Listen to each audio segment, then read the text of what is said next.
Hello everyone, how are you all doing? I hope all of you are doing great. So in this video, we are going to see set B of a sample paper for class 7th में NCERT of English पूर्वी. इसका English का एक sample paper already हम देख चुके हैं. इसमें एक सेट बी मैंने रेडी किया है जो फर्स्ट सेट था उसी पैटर्न पे बेस्ड है. तो आप चाहें तो पूरा पेपर बिना देखे सॉल्व कर सकते हैं, फिर उसके बाद चेक कर सकते हैं आपके कितने मार्क्स आ रहे हैं. ओके, सो आई होप कि जो प्रीवियस वीडियोज हैं वो आपने देखी है, नहीं देखी है, so I would request you all please go through the links given in the description box. चलिए सैम्पल पेपर देख लेते हैं. तो यहाँ आप देख सकते हैं हाफ ईयरली एग्जामिनेशन के लिए है, क्लास 7th इंग्लिश है ये, सॉरी इसको आप ठीक कर लीजिएगा, 7th है ये, राइट.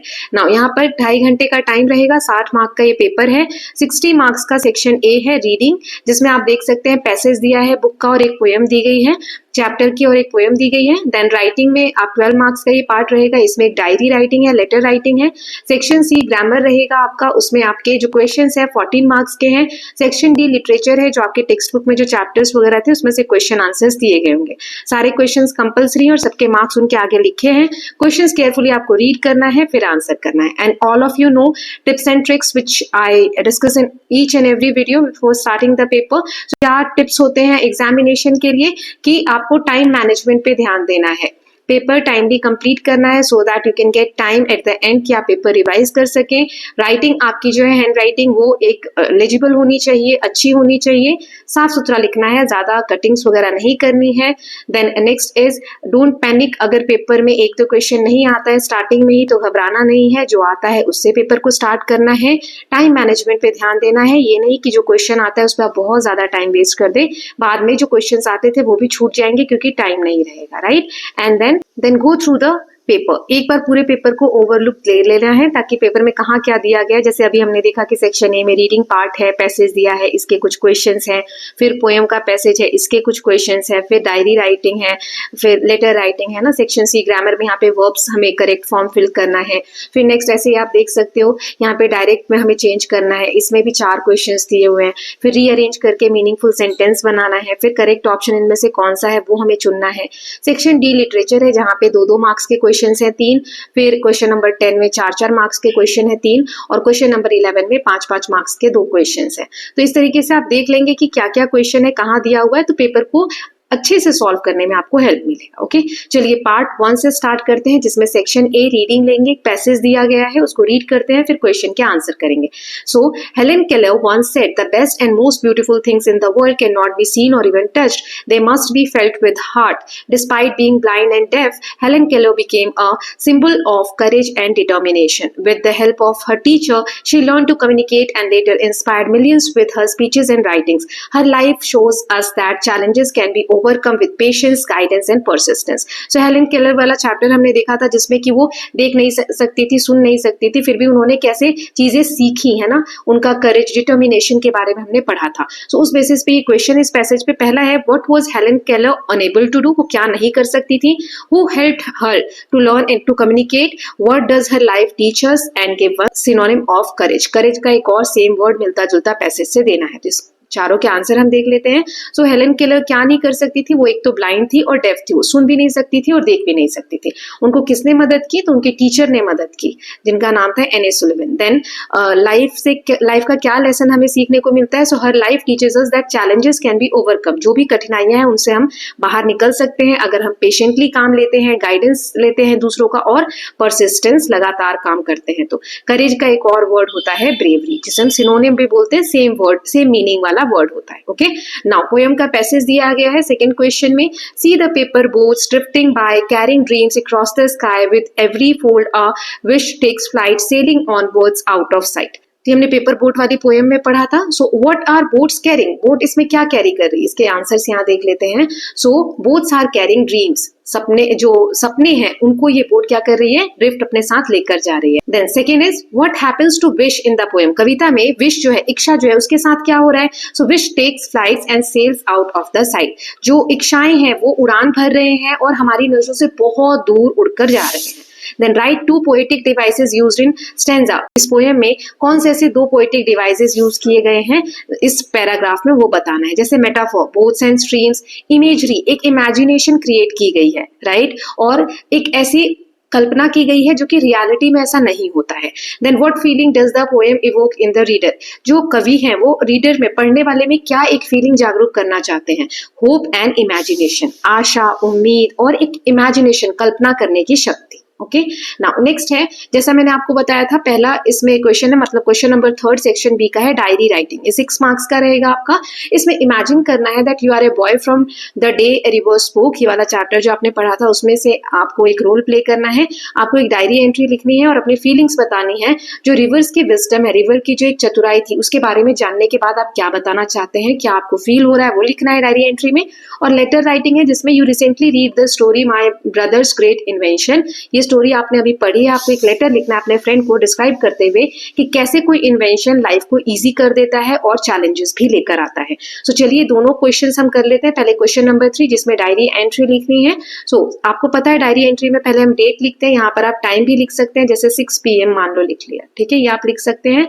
और यहाँ पर फिर dear diary, Today I experienced something magical. As I sat near the river bank, I felt as if the river itself spoke to me. हम डायरी को बता रहे हैं कि आज मैंने कुछ एक जादुई महसूस किया। मैं नदी के किनारे बैठा हुआ था, तो वहां पर नदी मुझसे ऐसा लग रहा था खुद बात कर रही है। Its calm voice told me to be patient, to listen carefully to nature and to trust the flow of life. उसकी जो आवाज थी नदी की, जो नदी बह रही थी, उससे मुझे ऐसा लगा नदी मुझे कह रही है हमें बहुत धैर्य रखना चाहिए और लाइफ हमें जिस तरफ ले जा रही है उस फ्लो पे हमें ट्रस्ट करना चाहिए कि जो हो रहा है सही के लिए हो रहा होगा। At first I was surprised, but then I realized the river was teaching me wisdom in its own way. पहले तो मुझे सरप्राइजिंग लगा कि कोई नदी कैसे बोल सकती है, लेकिन फिर धीरे धीरे मुझे रियलाइज हुआ कि नदी मुझे कुछ पाठ सिखाना चाह रही है, वो अपने तरीके से। फिर I felt grateful and peaceful as if I had learned a lifelong lesson about harmony and kindness. Truly nature is our best teacher. अब यहाँ पर हम बता सकते हैं कि टीचर जो नेचर है, जो प्रकृति है, हमें बहुत सारी चीजें सिखाती है। जैसे कि यहाँ पर इस बच्चे को या आप लिख रहे हैं तो आपको एक लाइफ लेसन मिला कि कैसे हमें ग्रेटफुल होना चाहिए, नेचर का धन्यवाद करना चाहिए कि इतनी सारी चीजें हमें सिखा रहे हैं। तो नेचर क्या है, बेस्ट एक टीचर होती है। यहाँ पर अपना नाम लिख सकते हैं, ये एक एग्जाम्पल है। इस तरीके से आप अपनी फीलिंग्स डायरी एंट्री के थ्रू डायरी में व्यक्त करते हैं। ओके, नाउ नेक्स्ट हमें एक लेटर लिखना था, तो चलिए वो भी देख लेते हैं। सो एग्जामिनेशन हॉल, यहाँ पर आप लिख लेंगे date, dear Rohan, I hope you are doing well. After reading my brothers great invention I realised how important inventions are.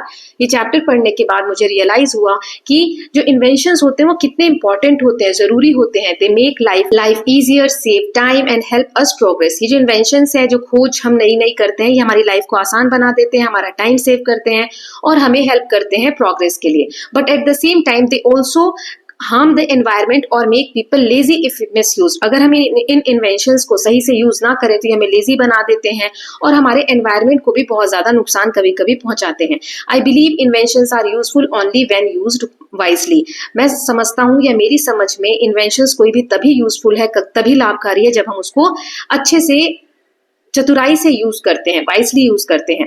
What do you think, do share your views. तुम्हें क्या लगता है, तुम क्या सोचते हो, अपने व्यूज मुझे बताना। योर लविंग फ्रेंड, और यहाँ पर आप अपना नाम लिख देंगे, ठीक है।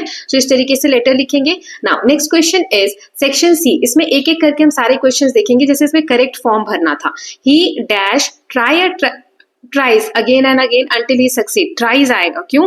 क्योंकि यहाँ पे सब्जेक्ट जो है सिंगुलर है, इसके साथ ES लगता है, वर्ब की फर्स्ट फॉर्म प्लस ES लगता है, ठीक है, SEIS लगता है, तो ट्राइज आएगा। देन दे वॉज या वर, दे ज्यादा लोग हैं तो वर आएगा, ठीक है, क्योंकि जब जैसे ही शी होता है तो वॉज लगता है। दे जब बहुत सारे लोग हैं, प्लूरल है, तो हम यहाँ पर वर लगाएंगे। ओके, इसके आंसर मैंने यहाँ पर दे दिए हैं। यस, ये दोनों देख लिया हमने, ये रहा answer. So tries and war. Then do as direct. अब इसको देख लेते हैं एक एक करके। तो चलिए, पहला इसमें दिया है, इसको हमें इनडायरेक्ट स्पीच में बोलना है। She said I can C paper boats in the stream. अब ये इन्वर्टेड कॉमास हट जाते हैं और दैट लग जाता है। शी सेड दैट आई, ये अपने बारे में बोल रही है ना, तो कौन बोल रही है, शी है ना, तो शी आ जाएगा आई की जगह। She said that she could C paper boats in the stream, ठीक। देन अब ये दोनों सेंटेंसेस हमें कंबाइन करने हैं, ये वाला और ये वाला, सही कंजक्शन लगा के। सो ऑल्दो हमने लगाया, ऑल्दो ही वॉज टायर्ड, हालांकि वो थका हुआ था, ही फिनिश्ड हिज होमवर्क, उसने अपना होमवर्क कंप्लीट किया। यहाँ पर हमें एडवर्ब आइडेंटिफाई करना है। He spokes wisely to crowd. Spoke जो वर्ब की क्रिया की खासियत बताए। स्पोक मतलब बोलना, बोलना क्या है, काम है, क्रिया है। कैसे बोला उसने, वाइसली, है ना, अच्छे चतुराई से, तो वाइसली क्या हो गया, एडवर्ब हो गया। ओके जो वर्ब की खासियत बताए उसे हम एडवर्ब कहते हैं। अब इसको पैसिव वॉइस में बताना है, the scientist build a strange machine, तो ये वाला पहले आ जाएगा, जो ऑब्जेक्ट होता है वो पहले आ जाता है, सब्जेक्ट बाद में आ जाता है। So a strange machine was, ठीक है, फिर आएगा बिल्ड बाय अ साइंटिस्ट। ठीक, so I hope it is clear. Now next देख लेते हैं 7th वाला, इसमें मैं सही से अरेंज करके और सेंटेंस को सही से लिखना है। जैसे river the wisdom spoke with boy the two, तो कैसे हो जाएगा इसका सही, the boy spoke with the wisdom of the river. Then invention his the crowd impressed greatly, so the crowd was greatly impressed by his invention। Okay now 8th question देख लेते हैं। अब हमें बताना है लीफ का प्लूरल क्या होता है, लीव्स होता है, लीव्स होता है, लीव्स होता है या लीव्स होता है। सो इसका आंसर है leaves. Then opposite of success, success का अपोजिट क्या होता है, अटेम्प्ट, डिफीट, फेलियर या एफर्ट्स। तो इसके आंसर मैंने यहाँ लिख दिए हैं, आप देख सकते हैं। सो पहले का आंसर है लीव्स यानी ये वाला, और दूसरे का आंसर है फेलियर, यानी सक्सेस का अपोजिट क्या होगा, फेलियर होगा। ठीक, नाउ नेक्स्ट देख लेते हैं। यहाँ दिया गया है सेक्शन डी लिटरेचर, इसमें क्वेश्चन नंबर 9 में 2-2 मार्क्स के 3 क्वेश्चन दिए हैं।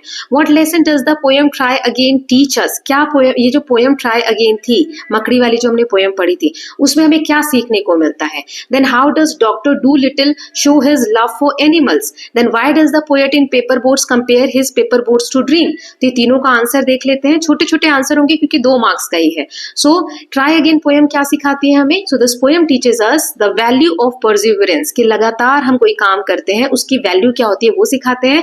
And not giving up after failure, जब हम हार जाते हैं या फेल हो जाते हैं किसी काम में तो हमें गिव अप मतलब हार नहीं माननी चाहिए।